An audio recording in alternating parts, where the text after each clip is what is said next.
All right, guys, what is up? Happy self-care Sunday. I'm even wearing my little avatar shirt today because it is time to, I don't know. I'm not gonna fucking stall you guys. It's fucking trailer time, right? I believe I can take this off since it is just a trailer. I am excited for this. I know you guys have been excited for it in the fucking Discord. I've been seeing you guys go wild about it.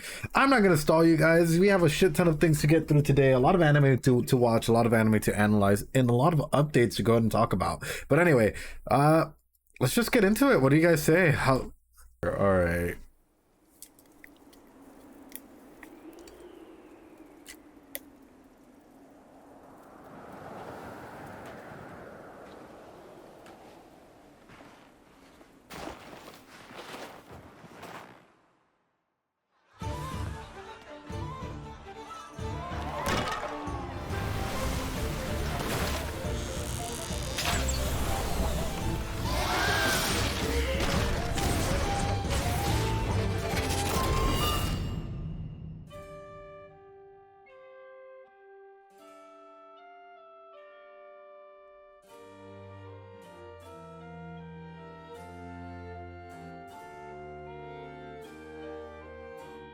Oh, my dude's back! Let's go! The only one I'm actually excited about.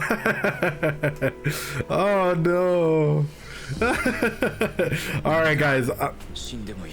Give me a second. We're gonna do a full watch through first. I'm not gonna stop it. We're gonna do, and then I'm gonna go through and stop it. You know? Yeah. We're full watch through without me stopping it, and then we're gonna go through and watch it, and I'll stop it. And then...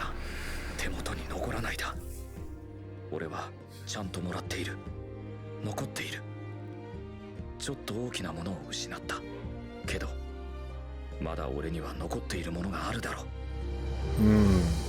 う。思い出せ、この世界に来た時のこと。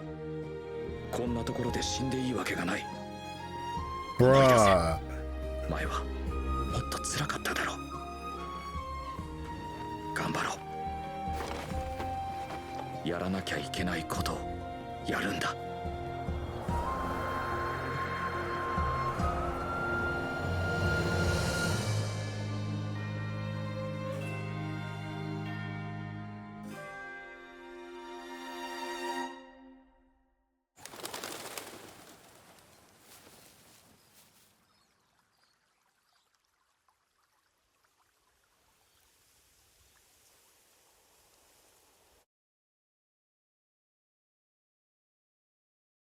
Okay, what the fuck? 2023, so we have like a full... Bro, I don't even remember what fucking year we're in right now. What the fuck did I just watch? We're a year away. We're a year away. So I have like a year to literally just fucking be able to like sit down and just chew on that. Fuck me, mate. Okay, real quick, there's a couple big things I guess I can immediately jump into. That's a lot to take in. It is a lot to take in, but immediately there's a lot of archetypes and shit that were shown in this thing. So first off, the passage of time, right, being one of the biggest things here that like I'm noticing. And it's also the whole like theme of, I guess, of like desolation and like dealing with pain and whatnot, which is sort of what the end of like season, in case you're wondering, yes, I am an anime only individual, right? I'm pretty sure if you're lurking, you're like, wait a minute, why are you only like talking about the anime? It's because, yeah.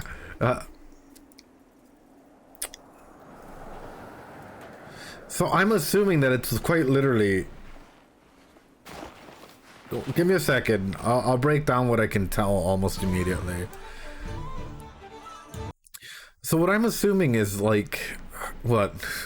How old was he when we left him? Like, I completely forgot how he wrote the light novel. Obviously he was 12. I'm assuming that like when we catch up to him, like a couple of years have probably passed, right? Like I'm giving it like 1, 2, maybe even 3 years have passed. I'm assuming a couple of years have passed because just like the subtle transitions that we're working with here, I'm like some of the shit's like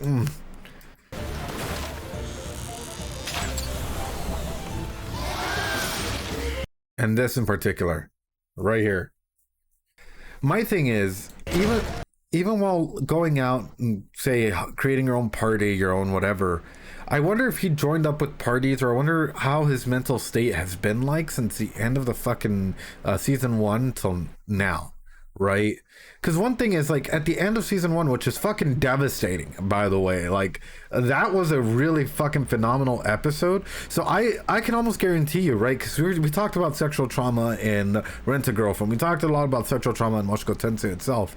I'm wondering how he's actually able to go ahead and perform in this regard, right? If he's actually teaming up with others and say that he's, like, actively being involved, is he, like, as a healthy individual in his teens, you know, going out and exploring other people? And if so, is he doing okay in that regard, or is he actually struggling? Does he have some form of trauma that was left because of his first encounter, you know? And that's one of the big things that I'm sort of throwing out there, you know? And I'm kind of wondering, is there any effect of that in this coming season? Are we going to see any effect of that in this coming season in some way, shape, or form? Because one thing can be like, hey, you know what, I'm partying with people just for money, just for the fun of it, or just to like be able to establish something, or maybe even like go and get some information, whatever these lizard shits are, right?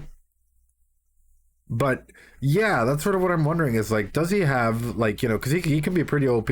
Does he have that reputation going in here? And also, is this Paul? What the fuck?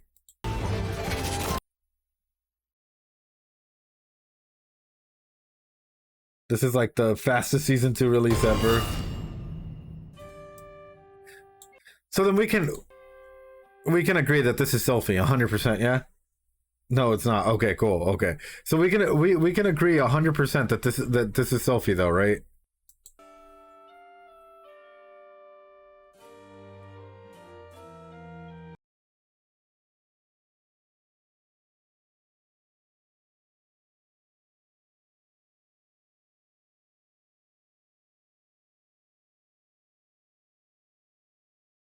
As for this, I'm guessing that these are probably going to be people that come off really hard-headed at first or something, and then like somehow he's able to. Oh no. Okay, wait a minute. It's either Noble Society, some type of noble fucking facility here. I just paid attention to their fucking outfits, or we're going into a school arc, which is kind of what I didn't want to happen. This is kind of my one big thing here. We're either going into a weird noble arc type thing, or we're going into a school arc, which is the thing that I'm like, just because of the fucking outfits here. But I'm also guessing that, like, wherever it ends up going, hopefully it's really, really well written, really, really well executed in that regard.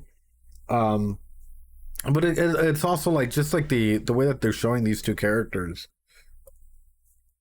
My big wonder on this is specifically if their archetypes are going to be like really aggressive, maybe even trying to mess with I don't know, our Rudy and his friends or whatever, and then all of a sudden turn good, rely on him, something like that. Because I don't see necessarily just like, they're not going to show characters for no reason, right? Of course it's well written. Oh,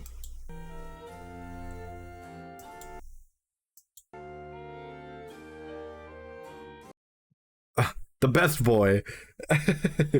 The best boy here. Fucking basic chat here. Is he creating statues? Is this gonna be his fucking arc or something? I'm wondering. Like, yo, howdy, what's up, Lunar? Simping to a statue. Hey yo. Homeboy. I know, bro, the best boy. Is he gonna be making them, creating them, or some shit? Like, is this gonna be his like fucking passion, like hardcore otaku shit?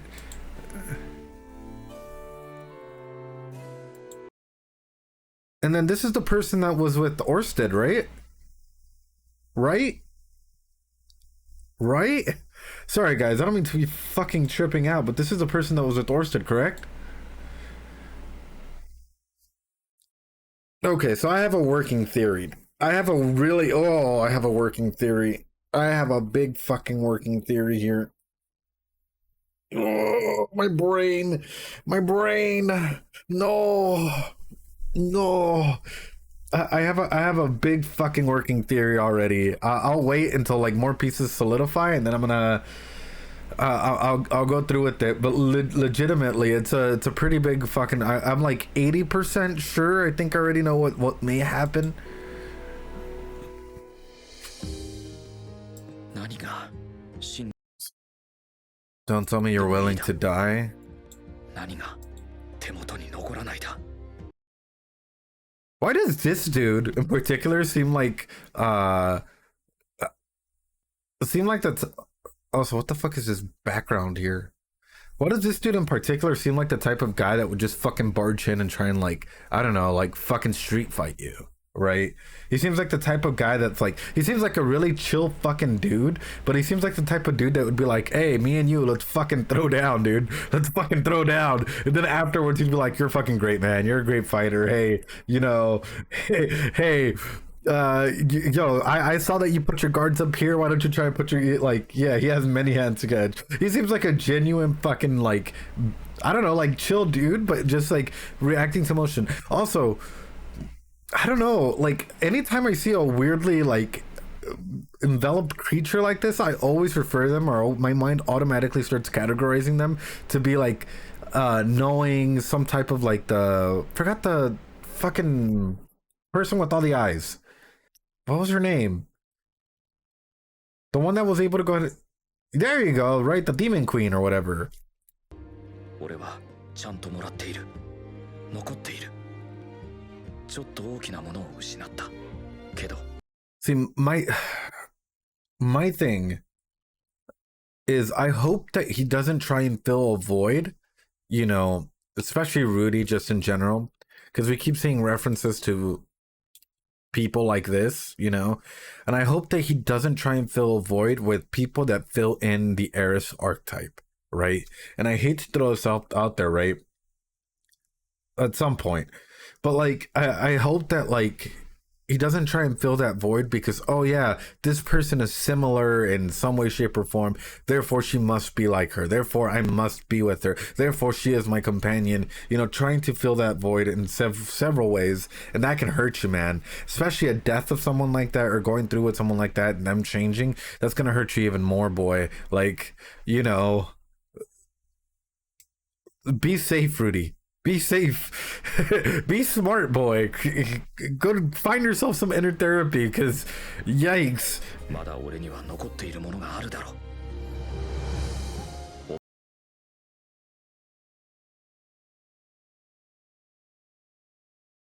I swear.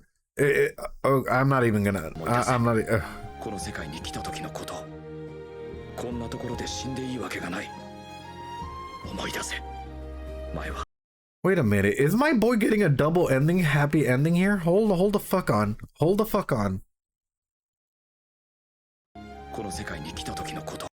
Is he getting both, like, is it getting both fucking Roxy and Sylphy? Is this what's happening? Is this where the show's leading? Is this where the show's leading? My dude just be like, all right, friendship, sure. 思い出せ。前はもっと辛かっただろう。頑張ろう。 Yeah, it turns out that like Rudy impregnates both fucking Sylphy and Roxy, and in the future, it's going to be explored this season. In a future fucking season, all of a sudden he's finally gonna meet up with Eris again. And this time he's already gonna be like later down the road. They're gonna have kids. There's this huge misconception as to like Eris being like, "Yo, it's because I loved you that I left you," and he's like, "Well, I don't fucking understand that," you know. And then it all ends up being a big fucking happy family type shit, right? Some type of thing like that, or I don't know.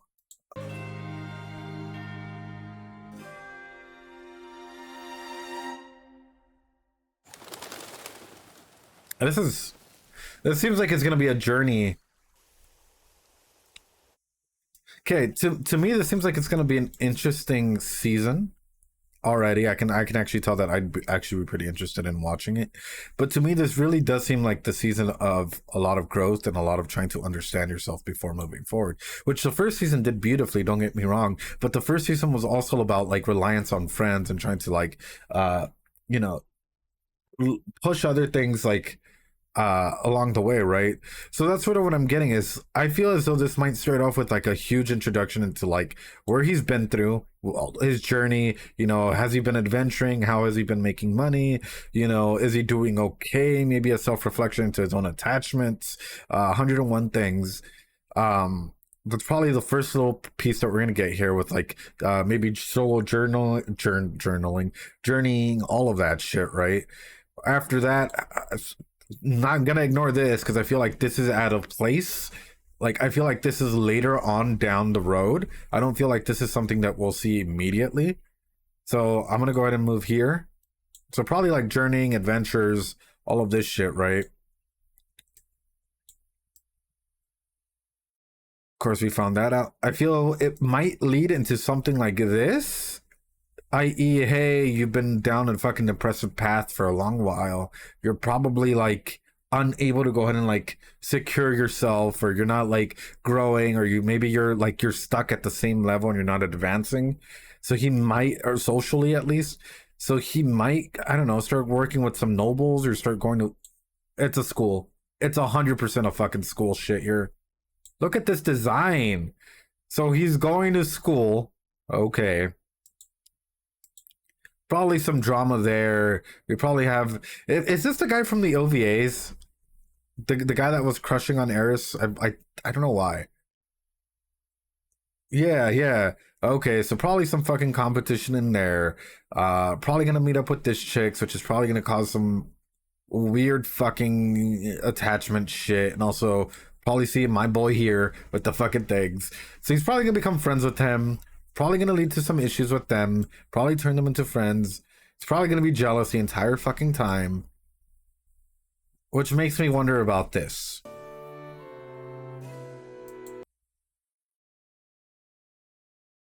At least it's not high school. I'm not even sure, bro. I'm just fucking throwing it out there based on how I'm seeing. My brain is trying to piece things together. It's also interesting that she's in a down position and not a high position, right? Considering the last time we saw her, she was in a high position and Rudy was in a down position. So is she looking up for a feature of hope, or looking for a feature of hope? Because last thing I know is she's the only individual that we've seen with black hair, right? So she was probably summoned into this world. So my thing is, seeing all of this shit out here, is she doing research to try and find a way back? Or is she doing some type of research to try and find a solution to something? Like, I don't know, like how to fucking pass time or some shit. That's sort of where my mind's at, you know, like what is she doing here? And also, why is the camera pointed at this level where she's in a down position and not a high position, right? Like not in a position of power necessarily, but a position of like searching for hope or searching for answers in a lot of aspects, right? So that's sort of where I'm exactly like, yeah, I'm sort of wondering about that. Well, with this, you know, maybe she's looking at a dragon dude, at the dragon dude. I wouldn't take the dragon dude to be one in a place like this, right? Because in the first season that we've seen him, Orsted, right? Yeah, Orsted, I wouldn't fucking believe for him to like sit here. I feel as though he's like been through enough shit. You know, like he's seen enough shit. He's like, I don't give a fuck. Like I got one objective and one objective only, to fuck shit up, right? It's that type of shit. So that's I don't know, man. I feel like after that we're probably, this has to come in later. This has to come in later, man. So I have a feeling, and this is something I kind of, if it's done correctly, if it is done correctly, it could be a huge crux. If I'm thinking about it, if it's done correctly, it could be such a huge like potential for growth. But if he's suffering through bouts of depression and self-esteem issues and sexual issues and 101 things, if he meets let's say Sylphy throughout any of this actual interactions, right, as we've seen here, like genuinely like meets them, starts to get to know them for who they are now, because people do change, right? It could be a huge area for self-growth and attachment again, right? Like actually start believing that he is capable of love and is capable of growing his own self-esteem if he meets them throughout this first initial period here, right?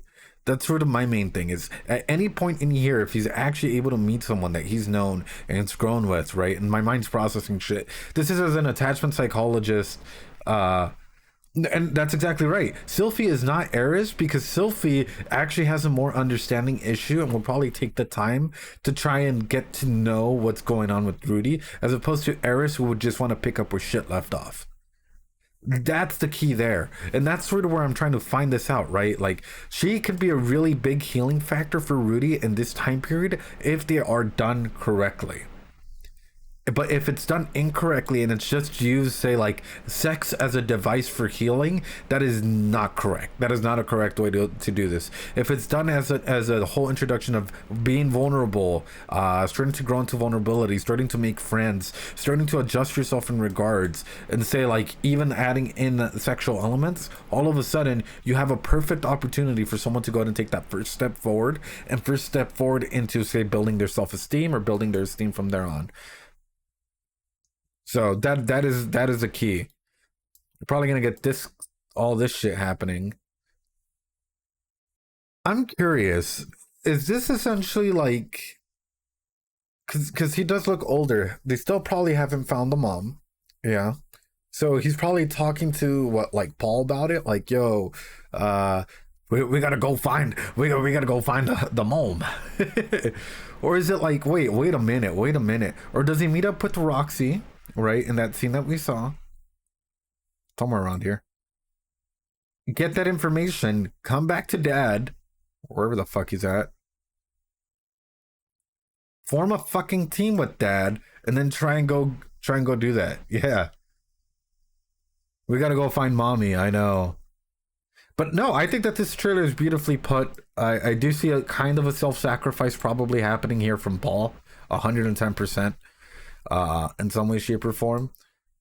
But I'm just curious as to how they're going to go and play this off, because this can either be extremely well done to the point of like hard emotional impact, or if not done correctly and if the pacing specifically, because in the light novels you guys get the correct pacing that the author wants, right? But in the anime, the director gets to choose the pacing of the show, and if it's done too quickly or if it's done too slow, the payoff will not be as strong as you guys may think, right?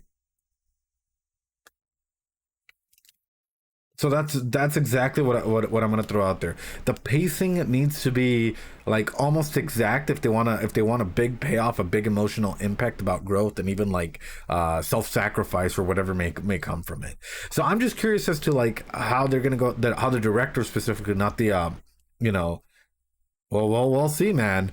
We'll see. That's my only regard or fear that I have, which is like, how is the pacing gonna go, and what are they gonna intend to show, right? Because one thing is like, hey, you know what, we're gonna show some things that aren't gonna have that big of a payoff, and other things is like immediately like, hey, this is the payoff that we're going with it, you know. So I'm curious, how's the pacing gonna go? But overall, really exciting fucking trailer, man. We don't know any more than you about how it will be paced. But I don't know. I think that's interesting. I think it's an interesting probability, an interesting possibility as to how this show's gonna go. And I'm curious, man. I'm so fucking curious about this show. It's one of the few shows where I'm like, I wonder how they're gonna go and fucking bring this back. Didn't expect so many scenes and characters. Honestly, yeah. I'm sort of impressed by what, like, I don't know how to put it, the way that this was cut, the way that this was framed, because it wasn't just like jump cut. In this trailer itself, it's telling a story, right? I'm just hoping that they tell a good story. I'm just hoping that they actually keep the pacing correct, right? And that they don't skip over any like important character developmental spots to go for a gag. That's my big thing.